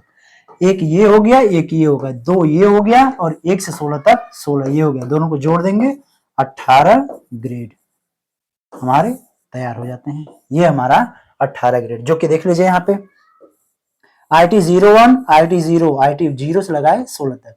ये 2 हो गया हमारा, ये 16, जो कि हमारा 18 हो गया। ये हमारा ऑप्शन सही था। ये हमारे हो गए 50 क्वेश्चन एग्जिट। अब आप लोगों ने इसमें देख लिया WCS के भी क्वेश्चन अच्छे तरीके से इंक्लूड थे और ED के क्वेश्चन भी थे और थ्योरी के तो थे ही। तो सब कुछ आपको प्रॉपर तरीके से मिले और तीनों के नोट्स आपको बहुत जल्द आपको थ्योरी की क्लासेस, तो थ्योरी के जो नोट्स है वो बहुत अच्छे तरीके से प्रिपेयर करके मिल गई है, जिसका डिस्क्रिप्शन में लिंक है, आप लेना चाहें तो ले सकते हैं उसको, और सारी चीजें आपको उसमें बताई गई हैं। अब जो रिजल्ट रिवील करने का तरीका है वो सर आपको बताएंगे ही बहुत अच्छे तरीके से। और अब देखिए सभी लोगों का जो भी जितने रैंक लाए हैं। दोस्तों सबसे पहले तो एक थैंक यू बलराम सर के लिए बनता है, आप लोग थैंक यू कर देना, वीडियो को भी लाइक कर देना ताकि बलराम सर का और हमारा थोड़ा सा मोटिवेशन और बढ़े। एक चीज मैं और बोलूंगा, बलराम सर को हल्के में मत लीजिए, इन्होंने बहुत सारे स्टूडेंट्स का बेड़ा पार किया है, और जब ये फ्री क्लासेस में आप लोगों को इतना कंटेंट दे देते हैं तो आप ये समझो कि जब इनके लिए हम आप लोगों के लिए पेड क्लासेस चलाएंगे जिसका प्राइस बहुत ही कम हम लोग रखेंगे, उसमें कितनी जान आप लोगों के लिए डाल देंगे। लूटेंगे नहीं आप लोगों को, अगर लूटना होता तो सारी क्लासेस उन्हीं बच्चों को मिलती जिन बच्चों ने जो है कंपटीशन में पार्टिसिपेट किया था, लेकिन आप लोग जुड़े हुए हैं हम लोगों से तो सोचा कि एक बार प्रूफ दिखा देते हैं, तब जाके जो है आप लोगों के लिए क्लासेस रन करेंगे। नेक्स्ट हमारी प्लानिंग है कि हम जो है एक स्पेशल बैच लॉन्च करें, या तो बीआरसी के नाम से या फिर कॉमन फिटर टनल मशीनिस्ट के नाम से, ईडी के नाम से, सो दैट आप लोग जो है अपनी ट्रेड में, ये 3 ट्रेड जो है इसमें चैंपियन बन जाओ और ईडी में चैंपियन बन जाओ। उसके लिए आप अगर मुझे कमेंट करते हैं कि सर चलवा दीजिए क्लासेस, कोई दिक्कत नहीं है, एप्लीकेशन पे मैं जल्द से जल्द वो क्लासेस रन करवा दूंगा। कैमरा हमारा जल्द आने वाला है क्योंकि आपने नोट्स पे बहुत सपोर्ट किया है, और नोट्स को बलराम सर के हल्के में मत लेना, लिंक डिस्क्रिप्शन में है, जान बहुत है उन नोट्स में। आप लोगों को पता ही है कि एनपीसीएल का जो पेपर हुआ था वो कितना मैच किया था बलराम सर के नोट से। ईडी के लिए अभी बलराम सर को 2 या 3 दिन और लगेंगे, 20 दिन से लगे हुए हैं, थोड़ा समय लगता है देखो अच्छी चीजें जनरेट करने में, तो 25 से 30 दिन के अंदर का हमने टाइम रखा था, तो ऑलमोस्ट चीजें रेडी है। ईडी के भी जल्द से जल्द आप लोगों के लिए रेडी कर देंगे। तो देरी ना करते हुए हम लोग आते हैं अपनी मेन चीज पे जिसका आप लोगों को इंतजार था। एक बार कैमरे का मैं व्यू देख लूं किस तरीके से आ रहा है, एकदम परफेक्टली सारी चीजें आ रही है। तो अब मैं लेके चलता हूं आप लोगों को जो है यहाँ पर हमारे जो क्विज के रिजल्ट है उस पर। एक चीज और, हाँ क्विज के रिजल्ट पे हम लोग आ गए हैं, और स्लाइड पे आप लोगों को जो है हम लोग क्विज के रिजल्ट अच्छे तरीके से दिखा देंगे, सो दैट आप लोग जो है जान सके कि किस तरीके से आप लोगों ने जो है यहाँ पर पार्टिसिपेट किया था। एक चीज और, कुछ बच्चे ऐसे थे 2-4 जो पार्टिसिपेट नहीं कर पाए due to some reason, application को जो है पहली जो है टेस्ट से हट गए, तो कल मैंने कॉल करके उनको बता दिया था या उनसे बात हो गई थी लाइव में, क्योंकि एप्लीकेशन पे टेस्ट खत्म होने के बाद ही मैं लाइव आ गया था कि मैं जो है उन लोगों को नेक्स्ट जो हमारी क्विज होगी उसमें फ्री ऑफ कॉस्ट एनरोल करूंगा। और अब की बार आप लोगों की वजह से, आप लोगों की बहुत रिक्वेस्ट आती है कि सर जी 99 बहुत ज्यादा कॉस्ट है, हम एनरोल नहीं हो पाएंगे, रिक्वेस्ट है आपसे थोड़ी सी हमें जो है यहाँ पर थोड़ा सा रिलैक्सेशन दे दीजिए। तो या तो 11 रुपए या 21 रुपए हम लोग ज्यादा इतना ही रखेंगे, और प्राइस मैं देखूंगा प्राइस हम लोगों को क्या रखना चाहिए वो मैं आप लोगों को बाद में डिस्क्लोज करूंगा। अभी हम लोग आते हैं अपनी रैंक पे। एक बच्चे के साथ गड़बड़ी भी हुई है, वो मैं अभी आप लोगों को बताऊंगा कि वो जो बच्चा है वो किस तरीके से हमने उसको रैंक से हटा के नीचे लेकर आ गए, क्योंकि जब बलराम सर ने उससे क्वेश्चंस किए तो वो ठीक तरीके से सारे क्वेश्चंस के रिप्लाई नहीं दे पाया। लल्लन जी को हमारी तरफ से कॉल गया, और दूसरे बच्चे का नाम क्या था, पंकज खितोलिया जी, आपको हमारी तरफ से कॉल आया था, आपने सारे आंसर दिए थे। अगर कंपेयर करा हमने कृष्ण कश्यप से, तो हमने जो है आप लोगों को यहाँ पर जो है कृष्ण कश्यप को सेकंड रैंक पे और आपको जो है फर्स्ट पे रख दिया। जो ललन जी है, ललन जी को हमने थर्ड पे रख दिया, ललन जी तो ऑलरेडी थर्ड पे ही थे। तो कंपटीशन मुझे इनमें करवाना था, तो यहाँ पर जो है जब इन दोनों को वेरीफाई किया अच्छे तरीके से तो पता चला कि इनमें से, क्योंकि मैंने आपको बोला था कि मैं कॉल पे कंफर्म करूंगा क्वेश्चंस, हम लोगों ने बहुत सारी चीजें अलग अलग पूछी, ललन जी से भी पूछी, पंकज जी से भी पूछी और किशन जी से भी पूछी, और इनको जो है उसी के अकॉर्डिंग हम लोगों ने रैंक पे रखा। बाकी बच्चों इतना बोलूंगा, जिनके 100 से नीचे मार्क्स है ना, आपसे रिक्वेस्ट है मेहनत करो।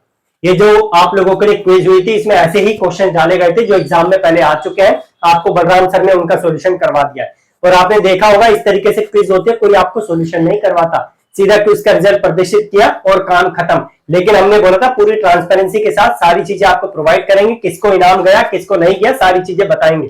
तो रैंक आप लोग देख सकते हैं। सबसे पहले जो हमारे पास रैंक गई है वो गई है पंकज खितोलिया जी को, क्योंकि जब मैंने इन दोनों का कंपैरिजन किया तो ये जो है कल लाइव स्ट्रीम में भी थे, जो है हमारे पंकज खितोलिया, और हमारे जो कृष्ण कश्यप ये भी हमारे लाइव स्ट्रीम में थे। जो है यहाँ पर हमने कृष्ण कश्यप को मेरे को पता नहीं कौन सी रैंक फर्स्ट थी इनकी, कृष्ण कश्यप का फर्स्ट था कृष्ण, तो हाँ सॉरी एक चीज गड़बड़ हो गई, कृष्ण कश्यप को हमने जो है फर्स्ट पे रख दिया और पंकज जी को हमने सेकंड पे रख दिया, क्योंकि जब इन दोनों से कंपैरिजन किया गया कॉल करके तो जो है इन दोनों की नॉलेज में बहुत फर्क था, इस वजह से जो है इनकी रैंक को हमने स्विच किया। लेकिन ललन जी से जब हमने क्वेश्चन किए तो 5-6 क्वेश्चन किए थे, एक क्वेश्चन इनका गलत हुआ था, तो ललन जी ने जो है 4 क्वेश्चन एकदम ठीक किए थे, तो इनको जो है हमने थर्ड रैंक पे ही रखा। लेकिन अगर कंपेयर करें हम पंकज जी से, तो पंकज जी थोड़ा ललन जी से ऊपर थे, वरना पंकज जी को मैं थर्ड रैंक पे लेकर आ जाता। ठीक है, इन तीनों बच्चों से रिक्वेस्ट है कि अपने अपने कमेंट आप लोग कमेंट बॉक्स में भी कर देना जब आप लोगों को कमेंट जो है हमारी वीडियो देखने का टाइम मिले, सो दैट दूसरे बच्चों को ऐसा ना लगे कि कुछ गलत हुआ है। वैसे गलत की संभावना नहीं बनती है। इन बच्चों को जो है कल ही मैंने लाइव आके सारा प्रूफ उसी टाइम इंस्टेंट दे दिया था, और समय ही मैंने बहुत कम रखा था, 38 बच्चों का डेटा आप लोगों के सामने रखा था, लेकिन 36 बच्चों ने पार्टिसिपेट किया। 2 बच्चे पार्टिसिपेट नहीं कर पाए, एक का कुछ फैमिली में इश्यू हो गया था, हॉस्पिटल गया था वो, और दूसरे बच्चे से बात नहीं हो पाई, तो इनको फ्री ऑफ कॉस्ट नेक्स्ट में हम लोग एनरोल करेंगे। ठीक है, तो यहाँ पर ये रैंक आप लोग देख सकते हैं।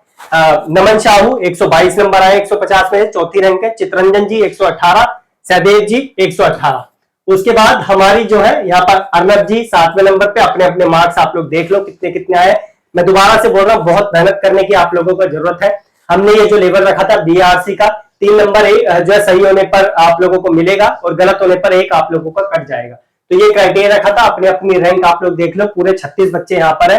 कुछ बच्चों का जिनका जो है पहले ही सबमिट नहीं हो पाया था, कुछ गड़बड़ हो गई थी, उनको मैंने फ्री ऑफ कॉस्ट डालने के लिए जो है ऑलरेडी बोल दिया। उसमें से सोनू जी थे, और जो है एक और लड़की थी, उनका नाम क्या था, एक लड़की और थी जिनका मेरे पास कॉल आया था, 2 लड़कियों का कॉल आया था, मैं दिखा दे रहा हूँ आपको। मैं उनका नाम दिखा देता हूँ जिनका कॉल मेरे पास आया था। जो है यहाँ पर एक लड़की और थी यार, क्या नाम था उनका, मुस्कान, किसी और का था, चलो कोई बात नहीं, ठीक है, मैं उनसे सारी चीजें मैनेज कर लूंगा। उसके बाद ये हमारे फर्स्ट रैंक पे कृष्ण कश्यप जी हैं, आप लोग देख सकते हैं, इनको पेमेंट आज हमारे द्वारा कर दी गई है। सो इनको मैं कॉन्ग्रेचुलेशन बोलूंगा, इनके 146 मार्क्स आए। लेकिन इनकी जो नॉलेज थी, अगर कंपेयर करें कल वाला जो रैंक में फर्स्ट बच्चा दिखा रहा था उनसे बहुत ज्यादा थी, और इन्होंने टेस्ट भी बहुत जल्दी सबमिट किया था। तो इससे कंपेयर अगर हम करें तो इनकी नॉलेज को देखकर सारी चीजें हमें फेयर यहाँ पर लगी। उसके बाद नेक्स्ट जो हमारे पास रैंक जाती है वो जाती है हमारी पंकज खितोलिया जी को। इनको वैसे फर्स्ट रैंक आई थी, लेकिन हमने चेंज करके इसे जो है हमने सेकंड नंबर पे कर दिया, क्योंकि एज कंपेयर टू कृष्ण इनकी नॉलेज में थोड़ा सा फेरबदल मुझे दिखा, इस वजह से इनको तो, और ये भी एग्री हो गए कि सर कोई दिक्कत नहीं है, मैंने जिस तरीके से जवाब दिए हैं मुझे लगता है कि थोड़ी और इंप्रूवमेंट की जरूरत है। तो इनको जो है मैंने आपको बोलता पूरी जो है सब चीज मैं कॉल करके कंफर्म करूंगा तभी रैंक दूंगा, तो इनको जो है मैंने सेकंड रैंक पे रख दिया, और इनको कोई इशू नहीं हुआ।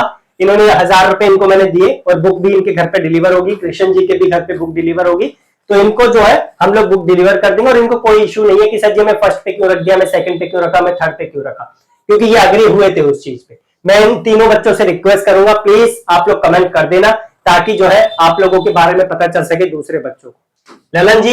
ललन जी तीसरे नंबर पे, ललन जी को कॉल किया, ललन जी ने अपनी फोटो भेजी हमें, इनको 500 रुपीज हमने ट्रांसफर किए, इनका भी एड्रेस ले लिया, सब कुछ ले लिया। बुक आप लोगों के लिए आप लोगों के घर पे पहुंच जाएगी, थोड़ा सा समय लगेगा, तो have some patience. In case 1% भी बुक आपके घर डिलीवर नहीं हो पाती है, तो जितनी बुक की कॉस्ट है वो अमाउंट भी आप लोगों को मैं दे दूंगा, ठीक है। उसके बाद बस मेरी साइड से इतना था। नेक्स्ट टाइम जो हमारी क्विज रहेगी वो हम कोशिश कर रहे हैं कि हम लोग जो है कितना बन रहा, 11 रुपए 21 रुपए रख के उसे खत्म करेंगे, लेकिन प्राइस का अमाउंट इतना नहीं रखूंगा, क्योंकि बहुत बच्चे प्राइस के लालच में जो है एनरोल होते हैं, और मुझे लगता है कि वो प्राइस जो है आप लोगों को इतना ज्यादा नहीं होना चाहिए, क्योंकि कुछ बच्चों की नॉलेज को भी देखा, आप यकीन नहीं करोगे, जिन्होंने 50 मिनट के बाद 50 मिनट में सबमिट किया ना, उनमें से भी कुछ बच्चे ऐसे हैं जिनके यहाँ पर जो है हमें नेगेटिव में मार्क्स देखने पड़े। तो थोड़ा सा बी केयरफुल, जब भी कोई टेस्ट अटेम्प्ट कर रहे हैं तो इन चीजों का आप लोग ध्यान रखा करो, सो दैट आप लोगों को किसी दिक्कत का सामना ना करना पड़े। बलराम सर के नोट्स जो है आप लोगों के डिस्क्रिप्शन में है, आप लोग प्लीज उसे रेफर कर लेना, जान है वो नोट्स, ठीक है। एनपीसीआर का पूरा पेपर डिट्टो उसी में से छपा है। उसके बाद ईडी हमारे लिए आइडिया है, ईडी के मैक्सिमम बलराम सर 2 या 3 दिन में आई थिंक रेडी हो जाएंगे, और वर्कशॉप कैलकुलेशन की भी पूरी कोशिश है कि हम लोग जो है उसके लिए भी आप लोगों के लिए अरेंजमेंट करें। इलेक्ट्रिशियन वाले जितने भी बच्चे थे, मेरी तरफ से सबको कॉल चले ही गया होगा, आफ्टरनून में मैंने जो डिस्कस किया है आप लोगों को उसके बारे में अवेयरनेस होगी, ठीक है। हर चीज ट्रांसपेरेंसी के साथ आप लोगों के लिए रखी है। नेक्स्ट टेस्ट कब होगा, कब क्विज होगी, हम लोग पहले टेस्ट सीरीज लॉन्च करेंगे, उसके बाद हम क्विज रखेंगे, क्योंकि पहले हमें मेन क्वेश्चंस आप लोगों के लिए टेस्ट सीरीज में डलवाने हैं जो एग्जाम पॉइंट ऑफ व्यू से होंगे। तो have some patience, test series हम लोग लॉन्च कर दें, फिर उसके बाद जो है आप लोगों के लिए हम लोग दोबारा से ये चीज करेंगे। Thank you so much, keep in touch, जुड़े रहिए, सब्सक्राइब करके रखिए, नोट्स डिस्क्रिप्शन में, एप्लीकेशन डिस्क्रिप्शन में।